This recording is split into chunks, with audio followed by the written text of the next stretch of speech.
Hi, everybody, and welcome to episode 14 of Hear Her Roar.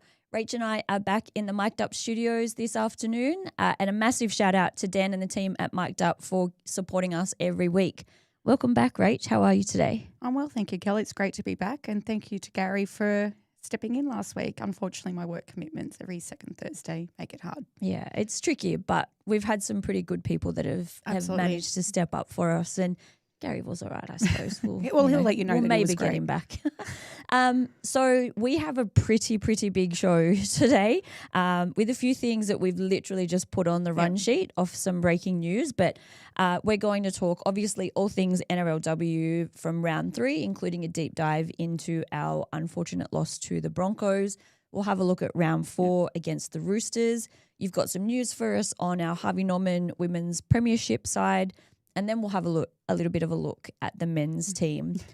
But this week, before we actually made it to Thursday night, the two of us have had the opportunity to jump on some other podcasts. So earlier this week, I had the opportunity to jump on the Fire Up Rugby League podcast with Chris Gale out at Alexandria.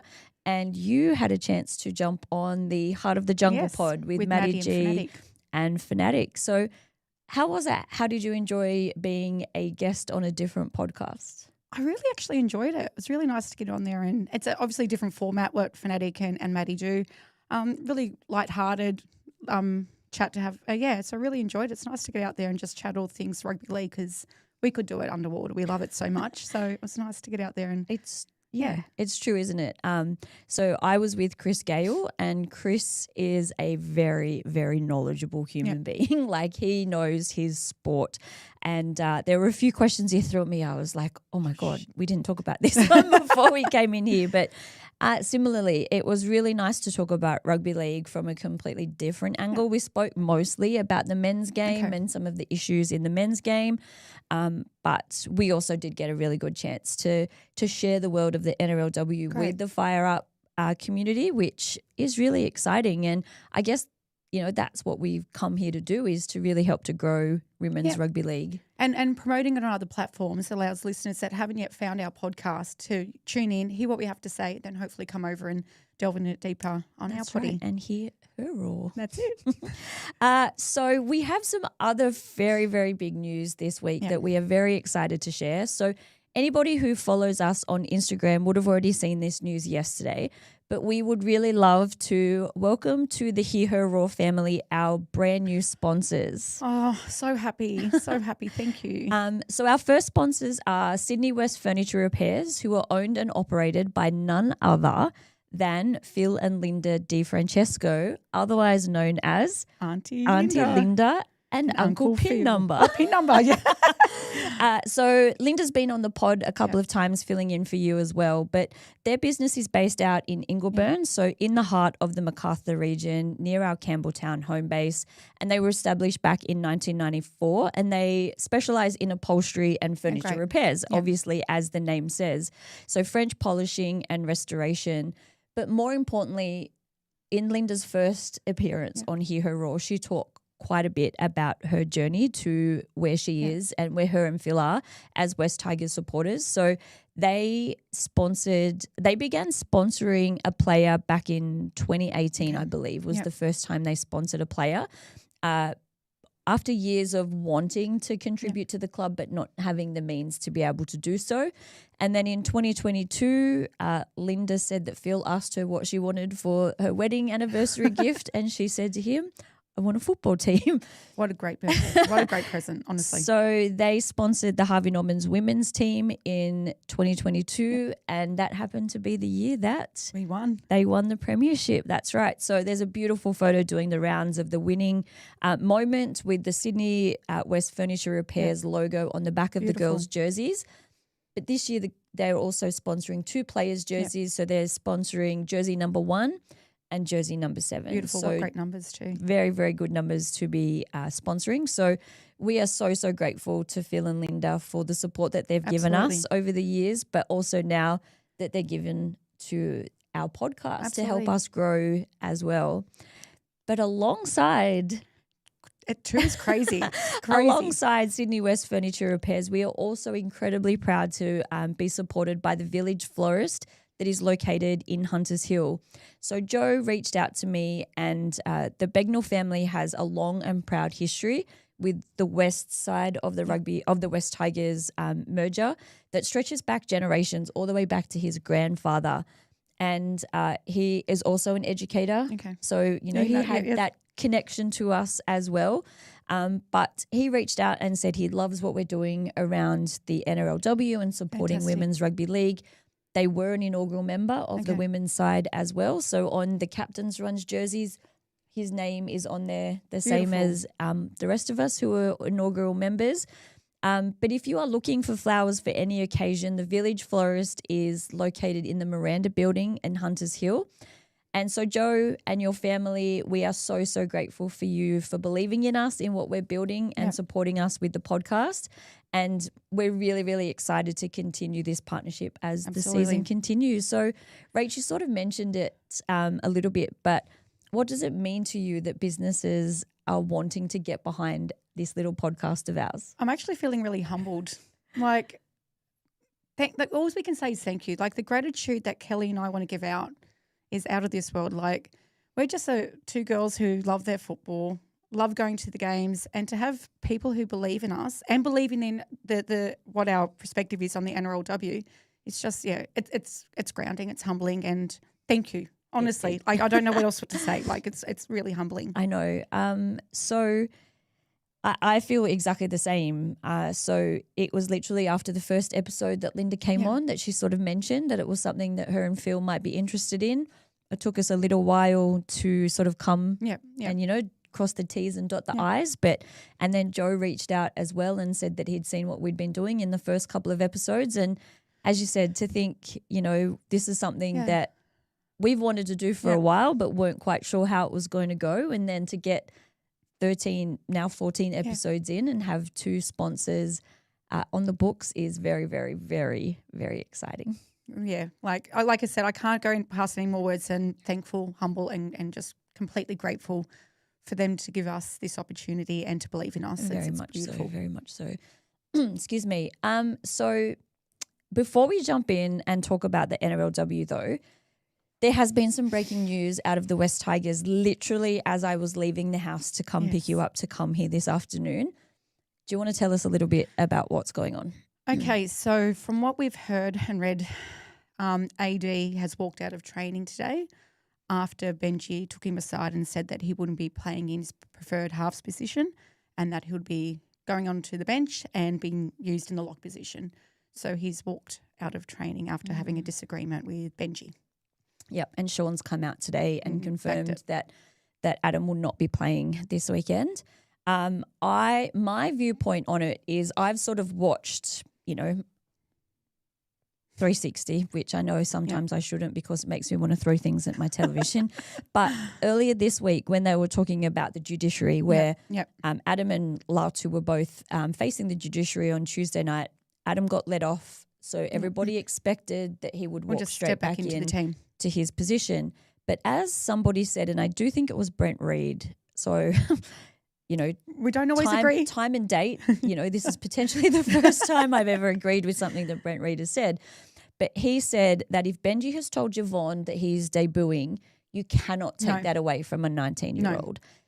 So the fact that Benji has stuck with that and said to Adam, you're still going to be part of the team, you're just not going to be starting in the halves. Yep. You're going to come off the bench. You're going to have the opportunity to still be in that middle of the field, but be in a little bit more of a defensive position, maybe in lock, but still, supporting the team in attack.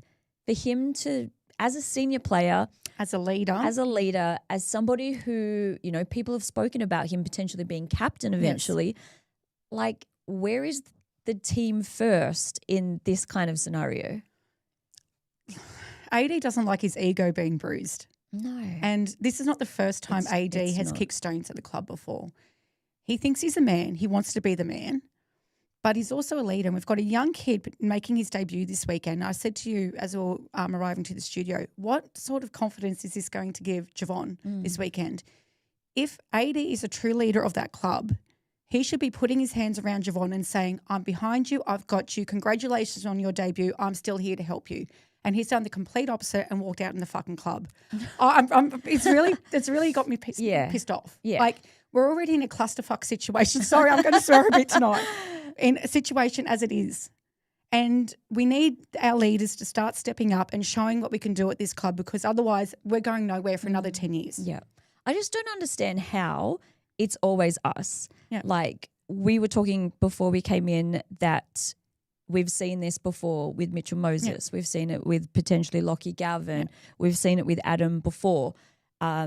We've sort of seen Jerome's attitude shift and change depending on, the narrative around the club. And now we're seeing this from Adam again. I just don't understand why us. What are we like? What is happening within the walls at Concord? And no matter what changes, coaches change, players change. But we always end up in the same situation. Now, I know our other podcasts have spoken about HBG, but is it like we just need to go and burn the joint down and sage it? Like, I don't, and start again, because... Well, we thought we were getting that when we built the centre of excellence, but people are people bag us out and say it's the centre of mediocrity because it hasn't lived up to its name at the moment. It's, I just don't even know what to say. Well, the fan base is so delusioned at the moment. We don't know where we're going. Like, when I was on the podcast with Maddie and Fanatic, we said we actually feel worse this year than we ever did in our wooden spoon years, because we had that hope at the start of the year. Yeah. Because we thought the club was finally moving in the right direction, and then a bomb gets thrown underneath it again, it blows up, and we're in the same fucking position we have been for the last 10 years. Everything crumbles down around us. Like, we're just lucky that the Dragons have already had their 3 buys, because we still have an extra 2 points in our pocket. Otherwise, and we would be heading. The reality is the Dragons are in a better situation off the field than we are. They are. They're coming off, just re-sign or, turning Dean Young from interim into permanent coach now. So they've got a stack of new players coming in next year. And there's no news around the club. No. Who's in the news again? It's us. For all the wrong things. Anyway, let's put a line through that. We'll come back and talk about the boys a little bit later, maybe, when we talk about that Canterbury game. But let's look at some NRLW news of the week in general. So earlier this week, Tiana Penatani-Gray, who is still injured, unfortunately, spoke about wanting the commentary around the NRLW to move away from simply celebrating participation to being more analytical and actually talking about the game and the positive and the negatives of each team. Do you agree with what she's saying here? Absolutely. I think everything Tiana comes out and says, I think she's respected as a player and she's respected as a commentator, and I often agree with what she comes out and says. She used the word tokenistic comments, and it's the perfect word for how some of the commentators are commenting on the game. Mm-hmm. Like, oh, she caught the ball really well then. Oh, that was a good tackle. Oh, she can catch the high ball. Like, they just makes them look like they're not athletic. They don't have the ability. So Tiana's come out and said, perfect comments. I really love what she has to say. Have we seen any commentary moving in this direction yet, or we're sort of seeing it? It's probably 50-50. Again, we spoke before coming in that, some of the commentators are taking the viewers, but, that they don't know what they're talking about, and, commentators are suggesting that the comp's a lot more even than it is, and that, it's not a 2-horse race for the competition. Give the fans out there also a little bit more credit. Yeah. We know that it is a 2-horse competition. Yeah, and we'll come to that in a little bit as well. But what would good NRLW analysis look like? Just like the men's. Do you want the Red Bull momentum tracker for the girls? I wouldn't hate it. Like, the girls, as we slowly start moving towards a professional competition, why not make it more like the men's commentators? Like, if we want a professional competition, it has to be across all aspects of the game, and that includes the way we comment, analyse, critique the game as well. Yeah, I think that's the big thing. Like, constructive criticism especially is only going to help to improve the game. There's no point sugarcoating it. There's no point putting flowers and roses on it just because it's a girls' game. If they're playing rugby league, they can handle a few negative critiquing comments out there. That's exactly right. And as you sort of said, give the fans more credit than, thinking that it's just a bunch of girls watching a bunch of girls run around the football field. What we want to do is bring females into the game, but then get them to love rugby league and as a whole. understand it as well a little bit more. So that they can go to a double header, watch the girls' game, and then enjoy the men's game just as much. Absolutely. By knowing the rules and all those kinds of things. Now, Andrew Voss came out during the week as well and put forward a few ideas for how the NRLW could change, especially coming around to the new television agreement that's coming out soon. So one of the things that he said was having the games play from Saturday to Tuesday. So having a Saturday afternoon game, Sunday afternoon game, and then a Monday night and a Tuesday night game. What do you think about that idea of spreading the games across 4 days? I didn't like a thing that Vossi said about it. 7:45 games on a Monday and Tuesday, first of all, are ridiculous. Yeah. And I know he's saying it because we want to make it a broadcast, right? Like, we're not getting the girls to the game, so let's just put it on TV. But ultimately, you still want people to go out there to the games. You want them to get to meet the players because they are so much more accessible than the men. By having 7:45 games on a Monday and Tuesday, you're going to get people to go to the games that are family and friends. You're not going to encourage any supporters to get out there and watch these girls in the flesh and play. Yeah. And then he's obviously, and we'll talk about it, said that we should play four quarters. Yeah, so there's more ad breaks. Yeah. That was the argument for that. Yeah, So ridiculous. Yeah. But the whole thing that we're trying to do is make it as close as possible to the men's game. And now you're trying to change the format of how the game is actually run on the field on every – it doesn't make sense to me. No. Racine even said herself in the interview that we did last week that they obviously love having people in the crowd, even if it is sometimes just their family and friends. But we saw on the TV coverage of the Brisbane game, that was a pretty decent crowd. And we didn't really get to see what was in the grandstand behind where the players were sitting. All we sort of saw was the other side of the grandstand. And there was a Broncos game a couple of weeks ago that had 14,000 through the gates. It was a double header, so it was that advantage. But those people were there early enough to be classified as being there for the NRLW game. And as you said, if we move a game to a Monday night or a Tuesday night, like we got rid of the men's games on Monday night for that exact reason.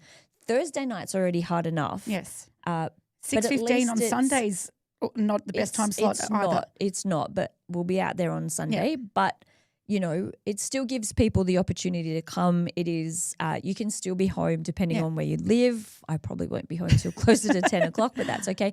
But yeah, Monday and Tuesday night when the majority of the audience for this game is likely young females as well. You're totally alienating the majority of your viewership or your people that can actually come to the game. But we go out to the games and the players out in the field know the regulars that go to the games. They see us, they hear us, and they love the fact that we are giving up our time to go out there and watch them live at the ground. Yeah. I'm not taking that away from the players. No, it's not fair. Definitely not.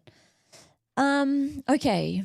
Is there anything else from this week that you'd like to talk about before we jump in and look at the game? Something that I sent to you last night that got us both a little bit fired up. So Say Less is a podcast that's run by 3 Roosters NRLW players. So you've got Keely Davis, Olivia Koenig and Millie Boyle or Millie Elliott. So Millie actually wasn't on it on the clip that I showed you last night, but they were talking about how they don't believe that it is a 2-horse race for this NRLW competition. Keely called anybody who thought that. I think it was actually Olivia. Keely did say that they were bullshit thoughts. Oh, bullshit thoughts. That's right. Yes. And then in comes Olivia Koenig that said that anybody who believes this has victim mentality. Mentality. Every single supporter of the NRLW outside of the Broncos and the Roosters, everybody listening, you have a victim mentality, just FYI. Way to alienate an NRLW competition that is trying to grow. Yeah. You know, every other team, apart from the Roosters or Broncos, feel that there is a discrepancy in how these salary cap, that they've built their team. Of course they don't think there's anything fucking wrong with it. They're on that team. Exactly.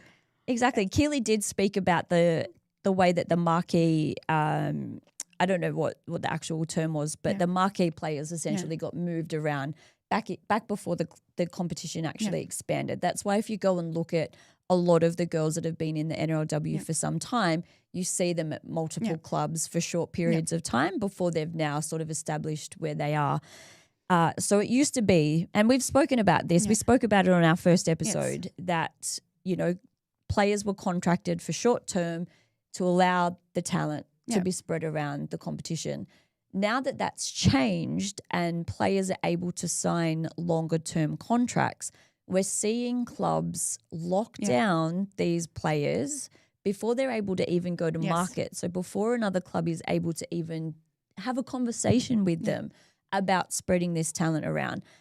And for a Roosters player to say that it's not a 2-horse race or that their team and the Broncos are not stacked, how many Origin players were playing?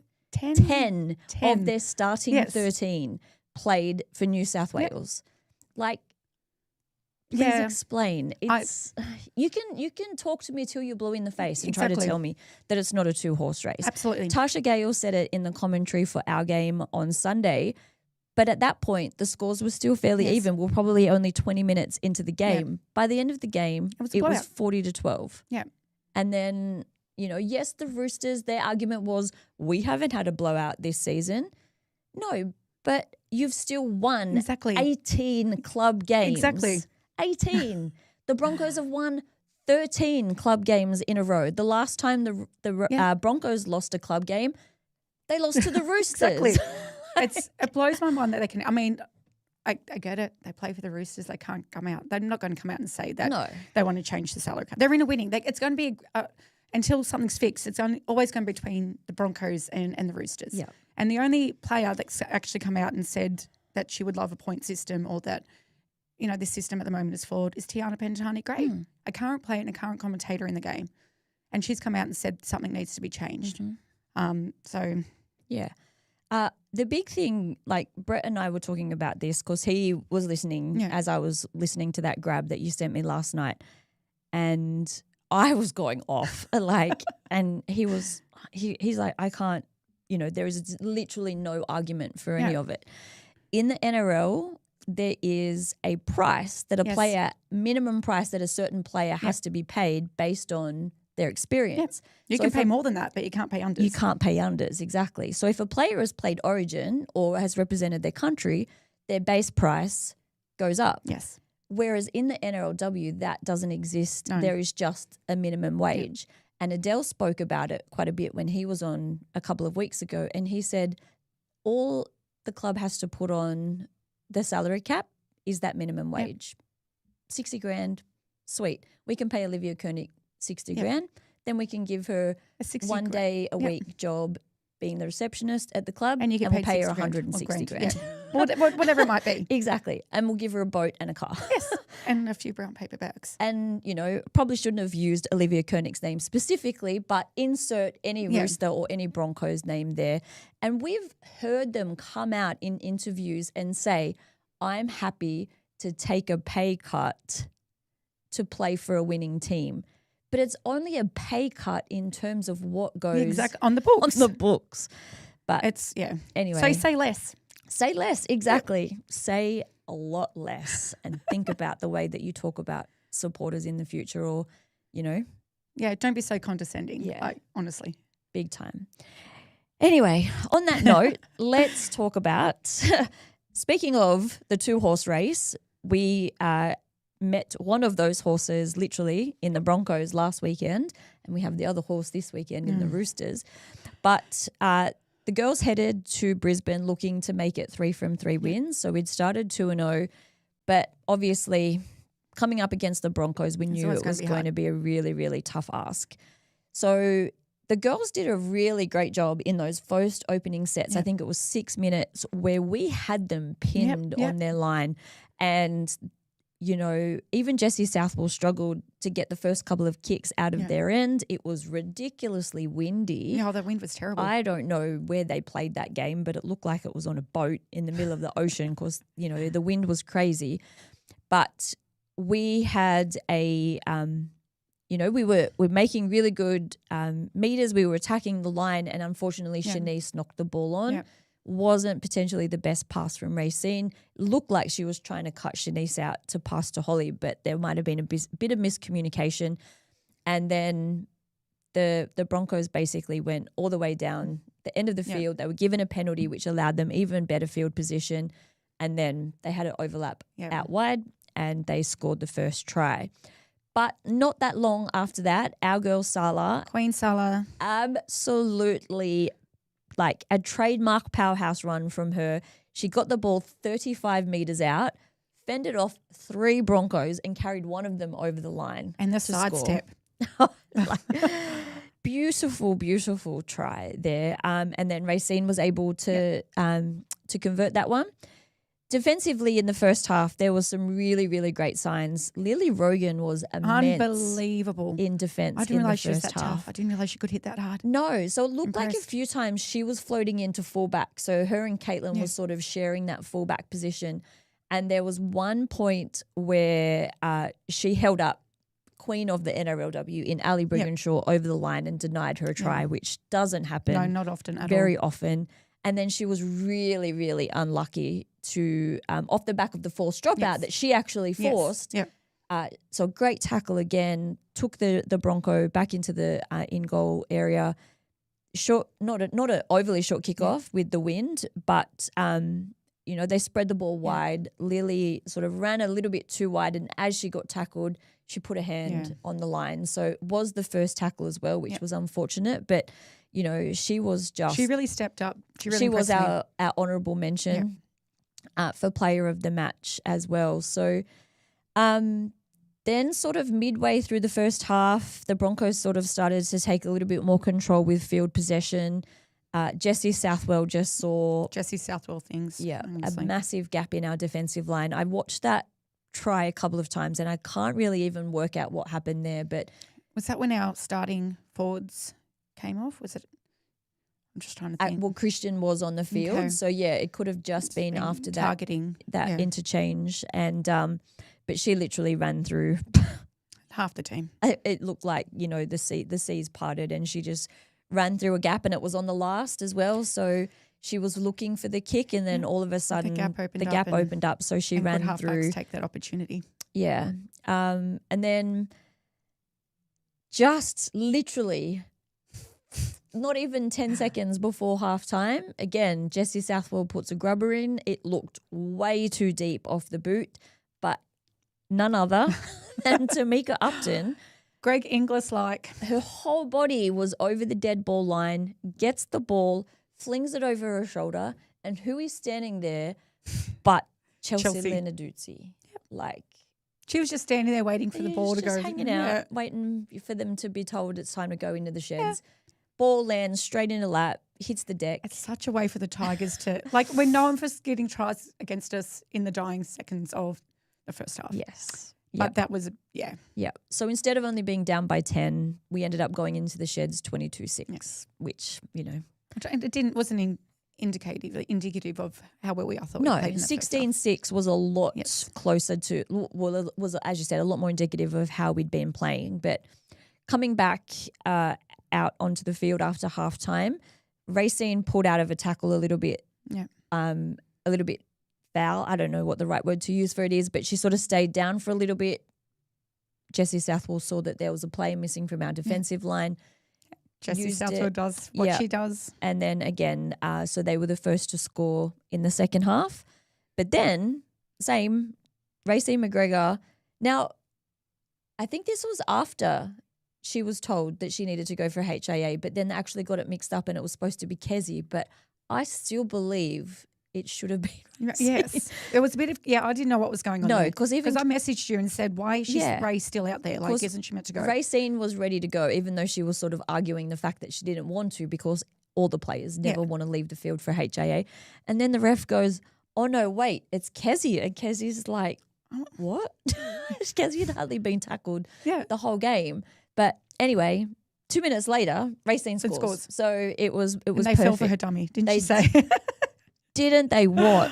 Not just one step, but 2 steps, and scores her first try in Tigers colours, and she converted it as well. So got our score back up to 12, but then we continued in the second half with really strong defence, lots of goal line defence, but eventually with about 10 minutes to go again in the half, 2 more tries. The last try, again, to Chelsea Lenarduzzi. Like, I think you said to me, or, our chat during the game, like, isn't it nice to take off a State of Origin front rower and put a State of Origin front rower in? It's helpful. Off the bench.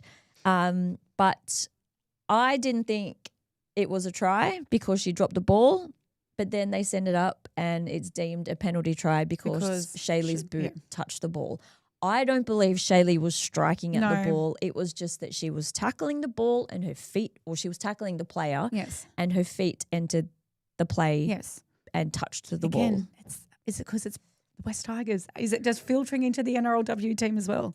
So anyway, we ended the game 40-12. Yeah. So our for and against took quite a massive hit.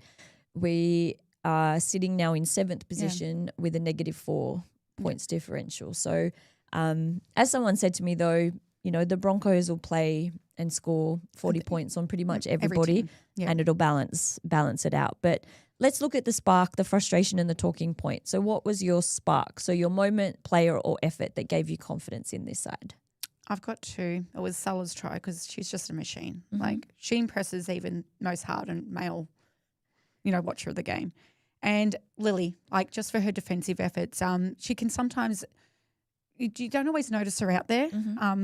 She's always out there trying, but you really noticed her out there on the weekend. Like, some of her defensive efforts was huge, and full credit to her. Well done, Dylan. She was mine as well. So her defense was outstanding to hold up a player, as experienced as Ali Brigginshaw, and then forcing the goal line dropout. So 2 massive parts in the game, and she almost had that try. She was so close. So, no, I thought she was really good. The frustration, so the thing that still needs improving despite the result. I guess we're still not putting in a full 70-minute performance. I mean, and we should start looking towards it now. We're coming into round 4.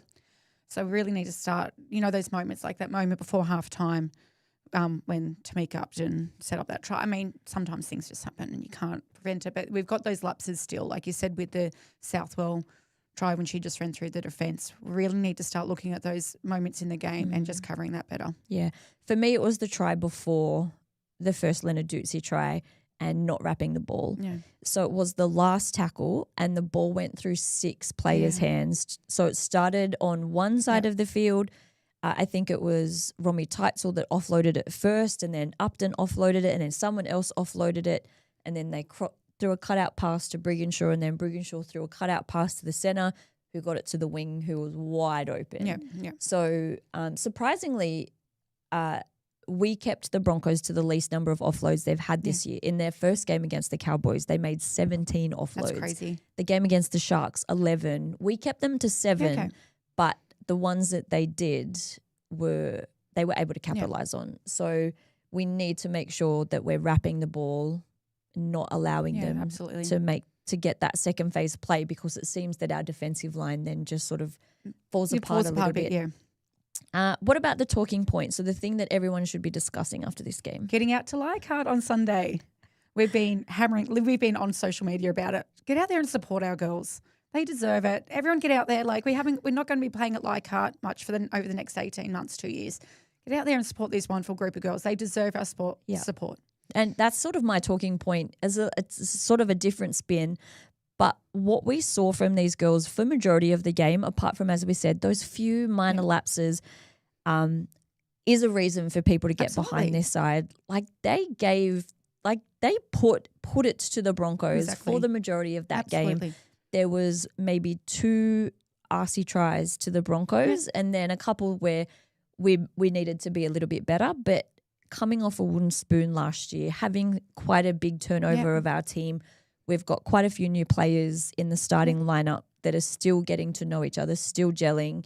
Going up against a rep side, basically. Yeah. 3 away games to start the season, even though the first one was in Parramatta, but then 2 weeks flying up to Brisbane, North Queensland and back, and then Brisbane and back. Like, that takes its toll. Takes a toll when you are also usually working full looking time. after your kids or whatever you might be doing. Unlike the men's game, who all they do is, sit around and go have coffee at a cafe Yes. after they finish footy. They don't have to go and work a Would full-time love for them job. to go out and work. They need to.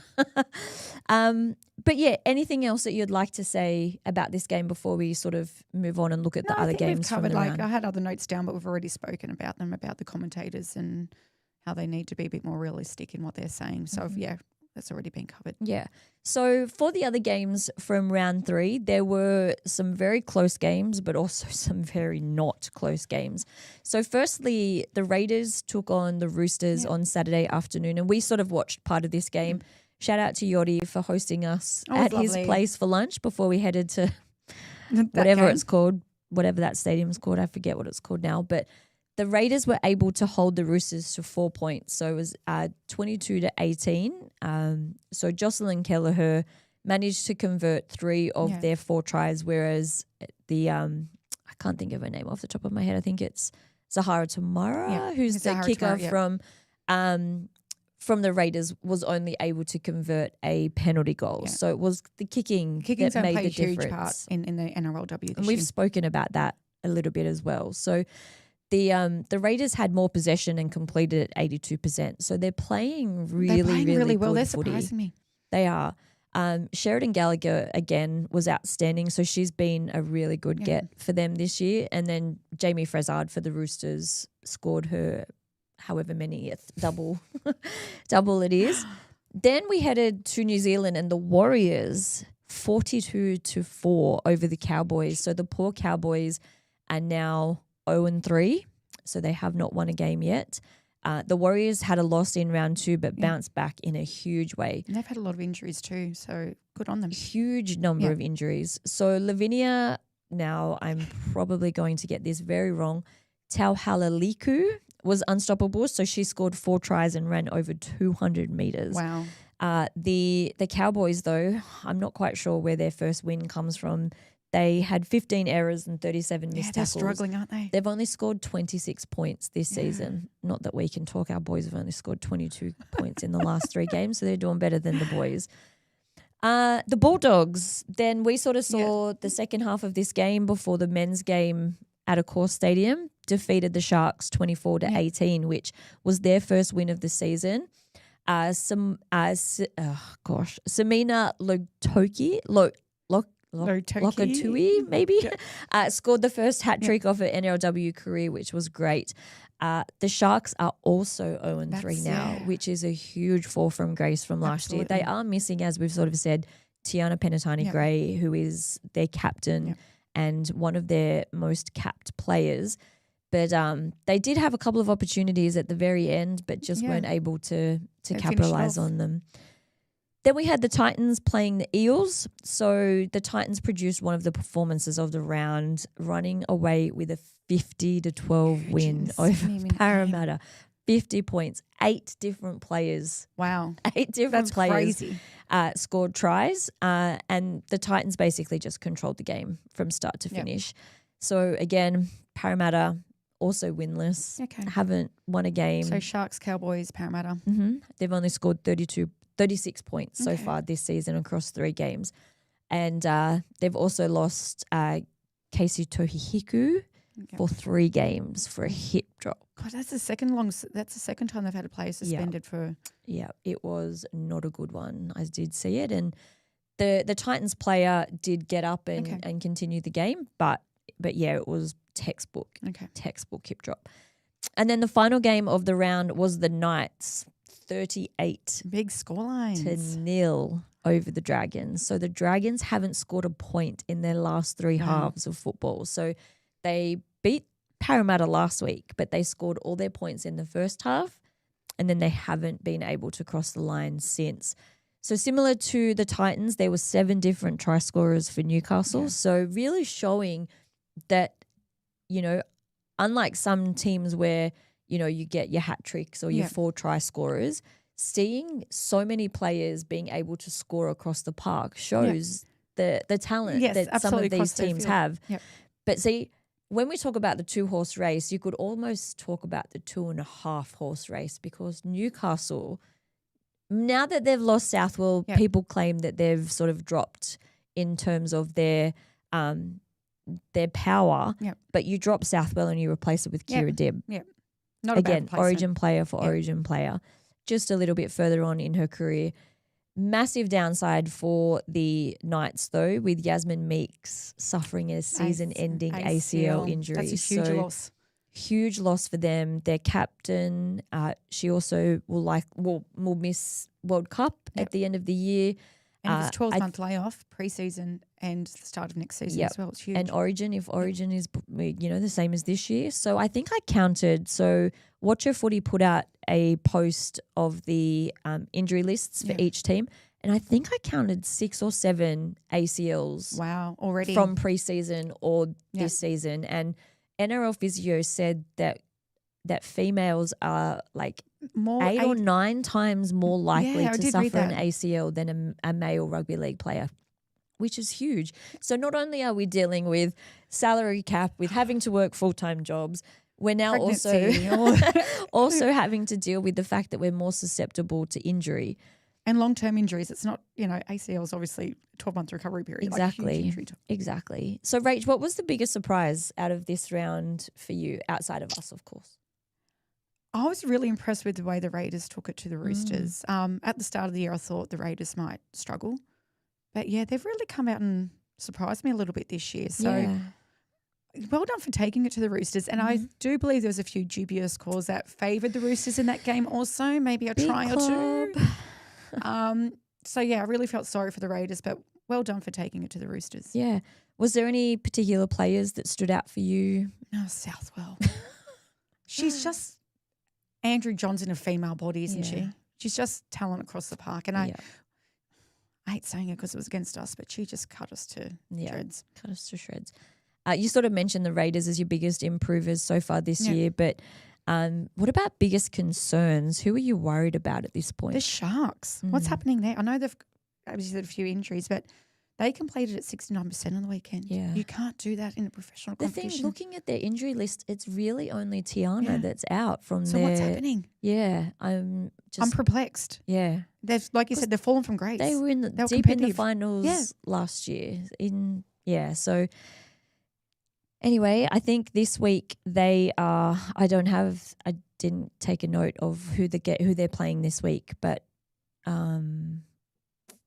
they need to find a win, don't they? They do, and like the same with Parramatta, Cowboys.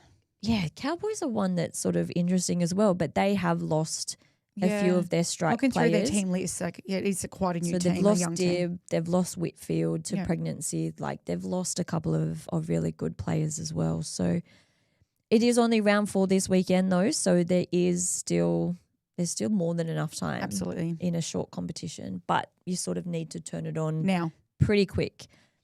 And so in saying that, round 4 is this weekend and our West Tigers girls are taking on the Roosters at Leichhardt Oval. But before then, we actually have something really exciting to look forward to on Saturday morning from 8:30 to 10:30 at Leichhardt Oval as well. The club has invited everybody, not just us, but as many people who want to get out there to come along to the girls' captain's run. So we were originally going to go down to Canberra. We were on the bus, but we're off the bus. We're off the bus now. So we've decided to not put 10 hours of our day into the current NRL men's team because we just can't take it. No. So we're going to go out and watch our girls train and have a chat with some of our girls and just, before the game on Sunday. Yes. So if you have nothing to do on Saturday morning, as I said, 8:30 to 10:30 at Leichhardt Oval, it's free for everybody. It's a great opportunity to meet the players. It's a great way to show your support of the girls for the girls before the game. Absolutely. If you are a member, you do get free tickets to the girls' game on Sunday night. So it is a 6:15 kickoff. So it's a little bit later, but it's not that late. Get out there, maybe grab some dinner on the way, or there's usually a food truck or something out Go there. Go down to the Orange Grove and have a drink or a feed. I was going to say that actually. Do you want to catch up at the Orange Grove beforehand and people come and hang out with us there and grab a feed and a drink? But so members get free entry. Even if you are a Flexi member, you can redeem a complimentary ticket for this game. If you are not a member, tickets start at $5 for kids, $10 for adults, or $15 for a family. So if you do come to the Captain's Run on Saturday, they are also giving away Perfect. 100 tickets. So there's really no excuse. really no excuse to get out there on Sunday. So on Sunday, Sandy has had the luxury of naming the same 1 to 17 as we had take the field against the Broncos, which is really nice. This will now be 2 and a bit. Well, yeah, because we sort of lost. We had Lasana play the first game. So it's really 2 games coming into our third game now where we've been able to name exactly the same. And consistency is key. The same team. That is exactly right. And 2 very, very, very big milestones this Sunday is our girl Queen Sala Togatuki and new recruit Holly Wheeler are both playing their 50th NRLW games. Huge for the women, like for them to play 50 NRLW games, considering that the competition's only really taken off, and beforehand there was only 4 or 5 teams. games. Yeah, so well done. Yeah, huge effort. So did you know though? So Racine played 52 weeks ago, so she will be coming to 52. Did you know she's not our most capped? I did read here, but yes, I would not have known unless you revealed it. I had no idea at all. So on the groin strain this week, one of their questions was who was our most capped NRLW player. And Jack said it was Salah, and Troy said it was right because Yodi said it was right. Well, Yodi, you're wrong, my friend. Poor Yodi.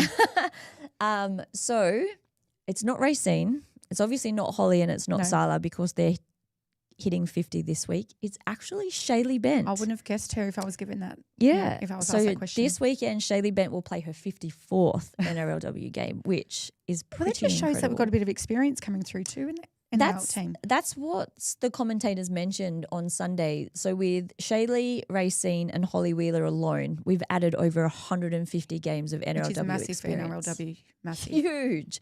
And we've seen the automatic shift that it's had in the side.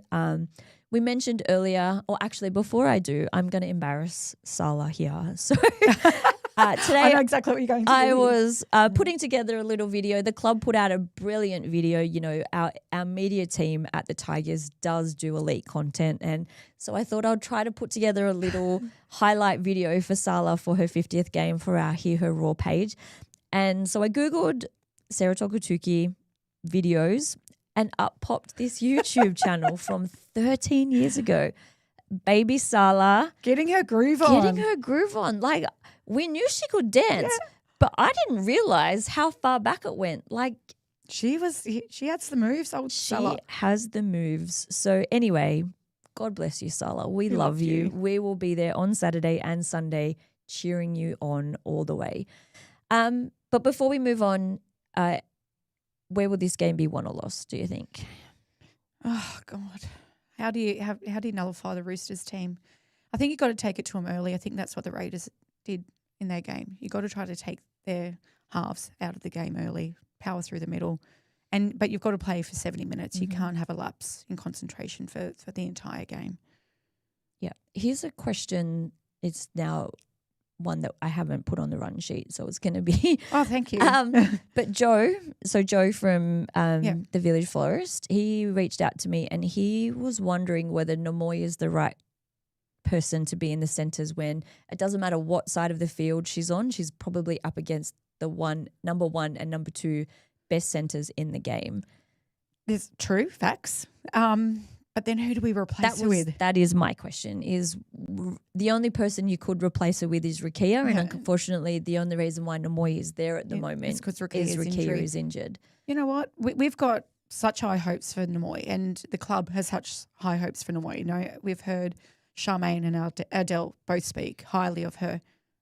Baptism of fire. Yeah. You know, what a great learning opportunity as well to have her out there against the likes of the centres for the Roosters. I think the big thing is the girls inside her just need to support her a bit. She does.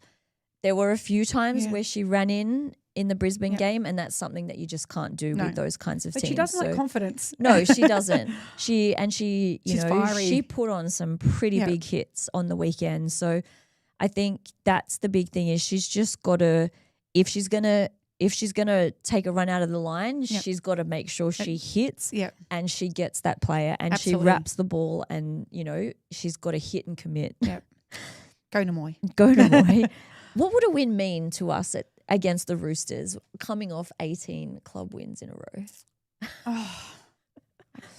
Wouldn't it be a perfect way to start the week, getting out to Leichhardt, seeing our girls get over the Roosters, and after everything we've been through supporting this team, to get a win this weekend, I think would just massively change the mood that we've been in the last 3 weeks. It would also be massive for the girls. Absolutely. Imagine the confidence. But I think we sort of spoke about this, Gary and I spoke about this before the Broncos game is we just need to, we know it's the Roosters. Yes. We know last week was the Broncos. We know it is likely inevitable that we're not going to come out of this game with a win. No. But it's holding their heads high. Yes. It's, sticking to the processes. Yep. It's doing everything that they said they would do at training. And if the result doesn't go our way, they can still hold their head up high and still can be proud and they're of going what to take a lot away from a game if they stick to their processes. Absolutely. Now, the Harvey Norman Women's Premiership last Thursday, while Gary and I were filming, the girls were playing and we didn't actually get to the end of the game before we had to wrap up the pod. But the girls were slightly in front of the Panthers before we finished recording. But Rach, can you give us a bit of an update on last week's game? Very proud effort, a 22-all draw for our Harvey Norman girls. And you guys spoke about how many points the Panthers had been scoring in the weeks prior. 2 weeks before, yeah. So it was a huge effort coming up against a strong Panthers team, and we're actually leading for most of the game. Mm-hmm. Panthers scored in the last 5 minutes to even it all up and had the chance to convert to win the game. But 22-all, and they've really impressed me the last 2 weeks, our Harvey Norman girls. Like we spoke about early in the season that they needed to work on their fundamentals and things, and you can see that they've been putting in effort at training, so super proud. Yeah, there were some beautiful tries scored. So Bar TV put every try. Which is great for people that don't have access. Yeah, so they just cut each try and put them up, and there was some beautiful shifts, and there was a beautiful kick that Leah Ollerton just standing in the right place, caught the ball, fell over the line, straight under the sticks. Yep. But some beautiful shifts to the wings. Yep. That ball from Breeze to Tia was beautiful. Yes. It just hit her on the chest beautifully, and it wasn't a short ball. She threw it a fair distance to get out to the wing. Yeah. I love Breeze. Yeah. So any standout players for you for that game? My girl Breeze, I've spoken about her beautifully. I just love the way she plays the game. She's not afraid to get running through the middle, and she's got a good passing game. I'm really impressed with Breeze. But shout out to my girl Dawn. I love Dawn. I know I rave highly about Dawn, but so does the club. So does everybody. Yes. Named player of the tournament for the schoolgirls competition. Yes. Named to play for Australian schoolgirls. And you saw that little highlights reel that they put out. And the amount of work she does. The footy IQ that she has. Incredible. And Adel said that if he had his way, he would already be in the NRLW team, but she can't yet. So Not quite. Any areas still to improve, even though we managed to, sort of go toe-to-toe with the Panthers. We've got the Sharks this weekend. What areas would you be looking There's still at improving? Moments, like they let a few tries in. The try that they let in for the Panthers towards the end of the game, I think they've just got to start now learning how to close out the game a little bit better. But taking on the Sharks this weekend, it's a very winnable game. Mm-hmm. So we're currently sitting in 9th position, and they're sitting in 8th, and they've had a very similar win-loss format. I think they've won 2 games, had a draw and had a loss. So very similar to what we've had to start the year. Out at Lincoln, 1 p.m. on Saturday. Yeah, so any particular players to watch from the Sharks or any key matchups that we should keep an eye on for that one? Their list, and their captain and fullback, Georgia Wiley, seems to score a few tries, so we might need to wrap her up through the middle. Mm-hmm. In terms of player combination, who we need to watch out for in key matchups, I'll just be looking to wrap Georgia Wiley up through that middle there with their fullback. Has there been much change to the team that's been named? No, not much change from what I've seen, and I know that can change at last minute in Harvey Norman, but they're running out with the same team that they did against the Panthers. That's good, and that was a very similar team to the team that previously beat the week before as well. Lovely. All right. Do we have to? Let's talk about the boys. So I didn't even write the score down because we didn't score any points, but I think it was 32-0. So let's just jump straight into the spark, the frustration, and the talking points. So the spark. So again, the moment, the player, or the effort that gave you confidence. Alex. Have to go for Alex Twal. Oh, I don't think there's any other part of that game you can get a spark out. no. No, Well- I've literally written, I don't care how many times it gets mentioned for being the thing that people enjoyed from that game because it was amazing. Yes. And you know what was even better? After the 10, he got back out there in the last 11 seconds and he was still niggling. So thank you, Alex, for having some pride in the jersey. Yeah. I have no idea what was said and it hasn't come out and I don't know if it ever will come out.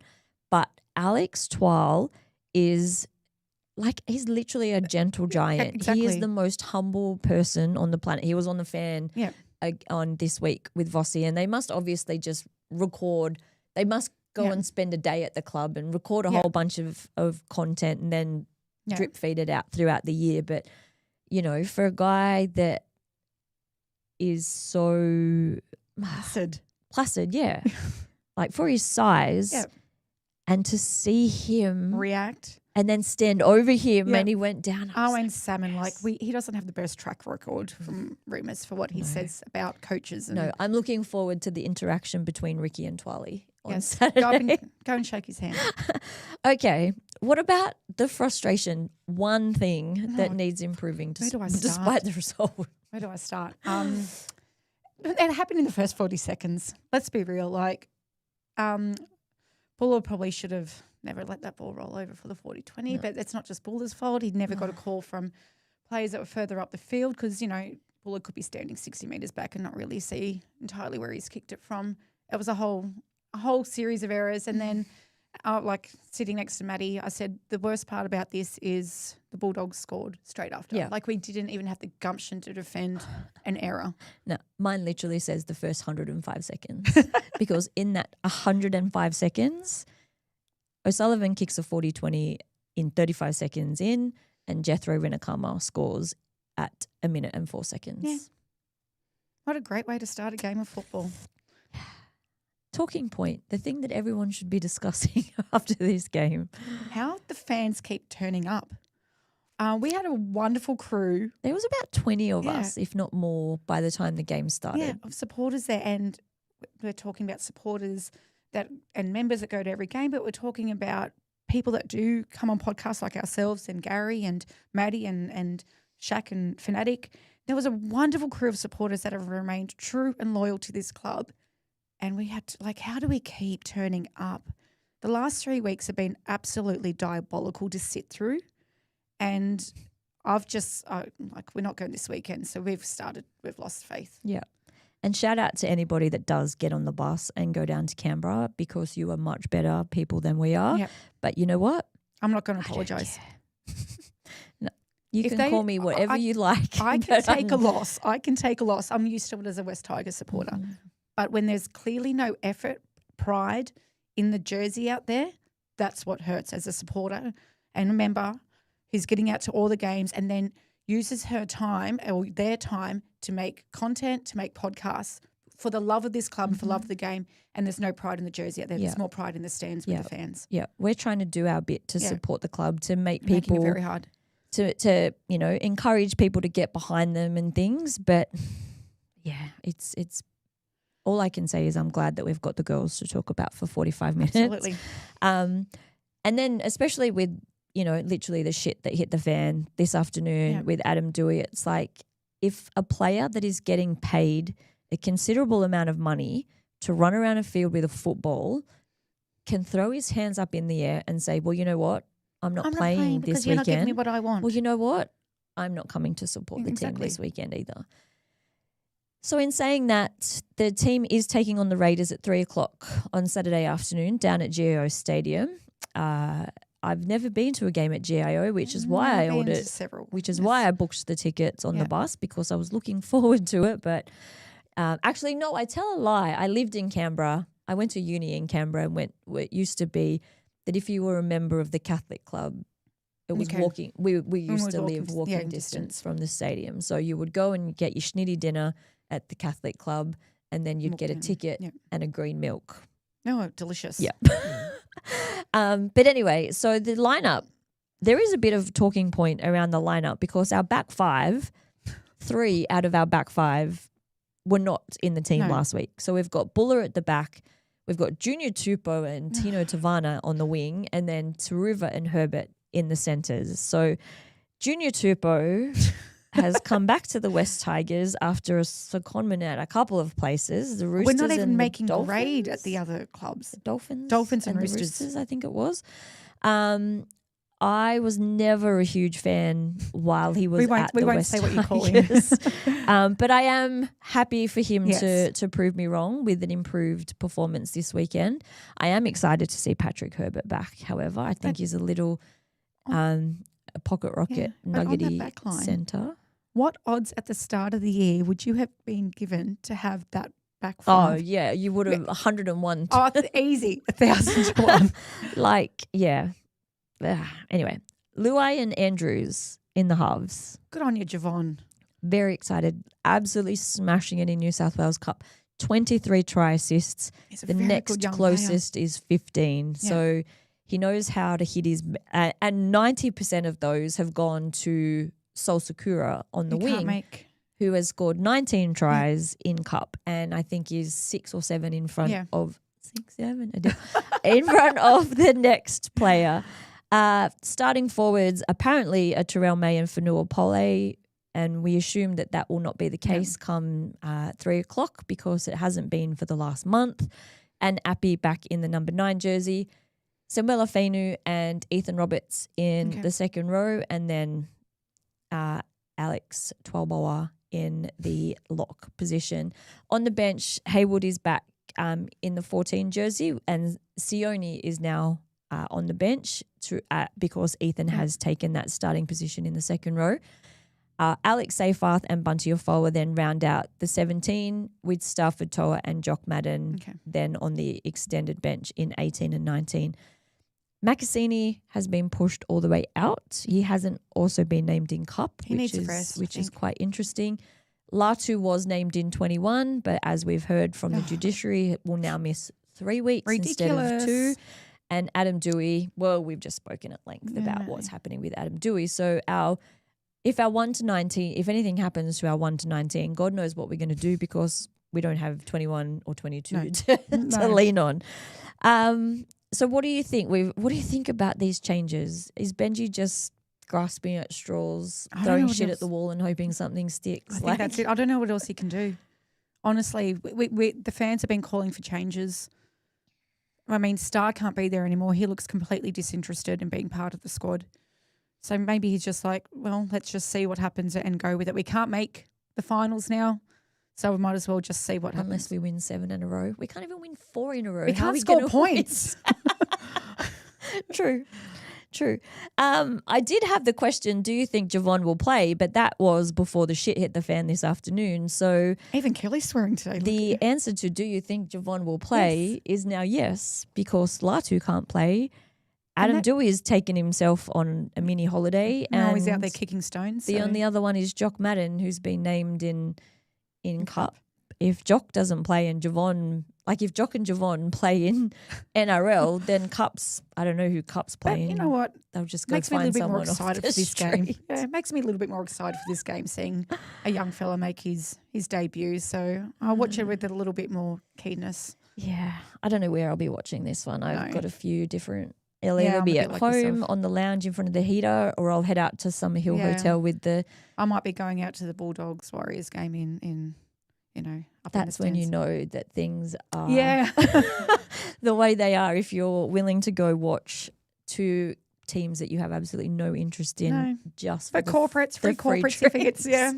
I'll take it. Anyway, it's now just after 6 o'clock, so let's wrap up. But next week we have a very special guest that will be joining us. I'm very, very excited about this one. So unfortunately, you won't be able to be here.